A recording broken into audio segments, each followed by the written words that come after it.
here is, of course, the most important political development that we are looking at. Who will be the next Chief Minister of Karnataka?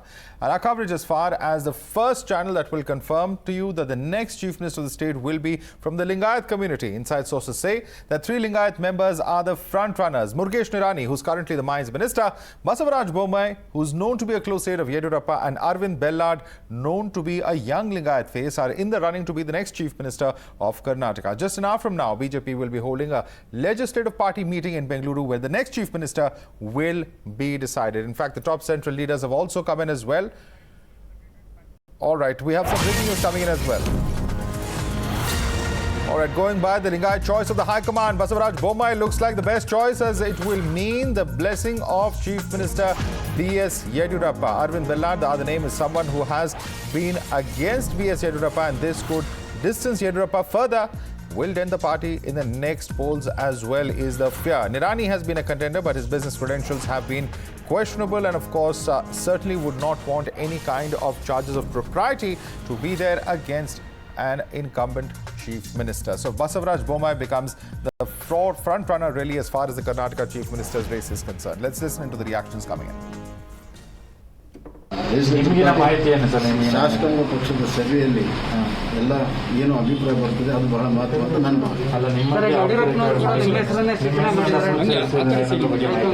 ನನಗೆ ಯಾವ ಮಾಹಿತಿ ಇಲ್ಲ. ಯಡಿಯೂರಪ್ಪನವ್ರನ್ನ ಭೇಟಿ ಆಗ್ತೀನಿ. All right, Deepak is with us for more on this. Deepak, Basavaraj Bommai has a lot going for him. Not only is he known to be close to B.S. Yediyurappa, one of the terms and conditions of Yediyurappa stepping down is that he would have a say in who his successor is.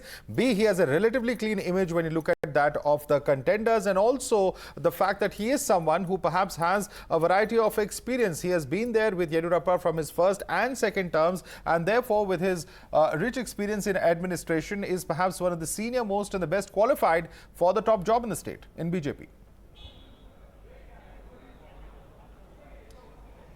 Well, Madhav, now one thing is for certain, probably the High Command does not care completely for what B.S. Yediyurappa wants or wanted rather, but what they would definitely want is his support to at least a small extent when the polls come up in the next couple of years. And that would mean they do not want somebody at the helm of affairs who B.S. Yediyurappa just doesn't want to see. Now, if we consider the Lingayat combination that the BJP High Command has decided, it would mean that the top 3 names would be Basavaraj Bommai, Arvind Bellad and Nirani. Of course, there are other contenders that do come into the fray like Yatnal as well.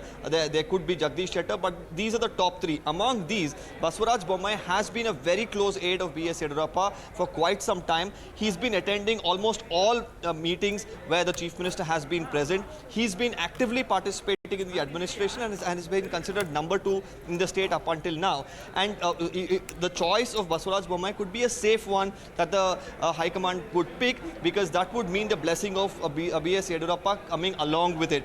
Now, as far as Arvind Bellad is concerned, he's been quite vocal, speaking against B.S. Yediyurappa, and also the Yediyurappa family looks at him as a threat to the growth of his own children in the state politically. So that's something that his nomination to the post would mean that B.S. Yediyurappa would be completely away from any sort of support that he would give, active support that he would give for the BJP in the state of Karnataka. Right. The other name is, of course, Nirani. He, of course, has been making multiple rounds to Delhi for the last month or so.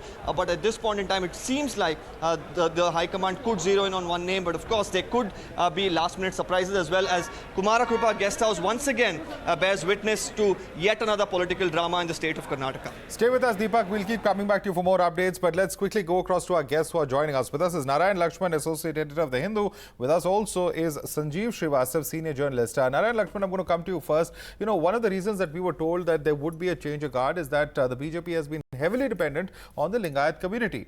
But although we were told that now they would want to broad-base their support, involve other communities in Karnataka, it does seem, if this news is true, that the BJP still is going by the traditional wisdom and banking on the support of the Lingayat community, something that they just don't want to upset in the next 2 years. Yeah, absolutely. I think the Lingayat community has proven its importance politically for many, many decades now. And, firstly, they do form 16 to 18% of the state's population. They hold sway in as many as 100 state assembly constituencies in the state. And, 9 out of 22 chief ministers so far have been from the community. So I think that plus the sheer political heft that they have demonstrated on multiple occasions, most, poignantly when Rajiv Gandhi, Prime Minister, dismissed Virendra Patil, and then that had a very bad blowback for Congress. Some lessons have been learned in terms of not distancing this community politically.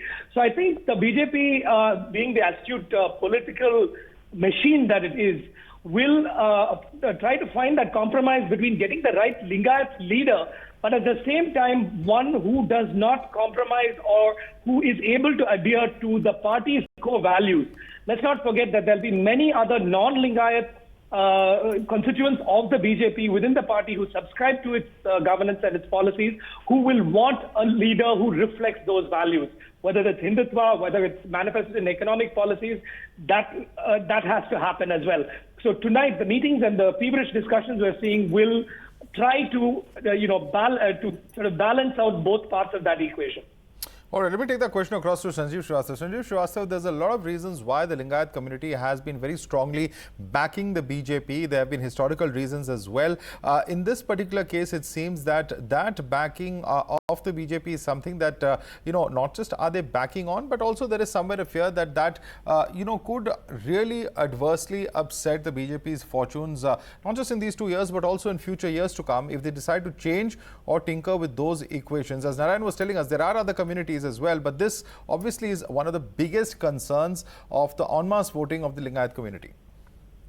Yes, I think Narayan was absolutely on the point. He is nearer to the story, nearer to the ground, and I agree with him. See, the issue there is that it's not just the Lingayat community, it's who in Lingayat community. It's not that the Lingayats have always been supporting the BJP. The Lingayats moved to BJP because of Yediyurappa. And when Yediyurappa was sacked in 2011 and BJP got another Lingayat chief minister, but Yediyurappa formed his own party and Lingayats voted for Yediyurappa's party and BJP finished third. So it is just not getting a Lingayat name and a Lingayat background leader.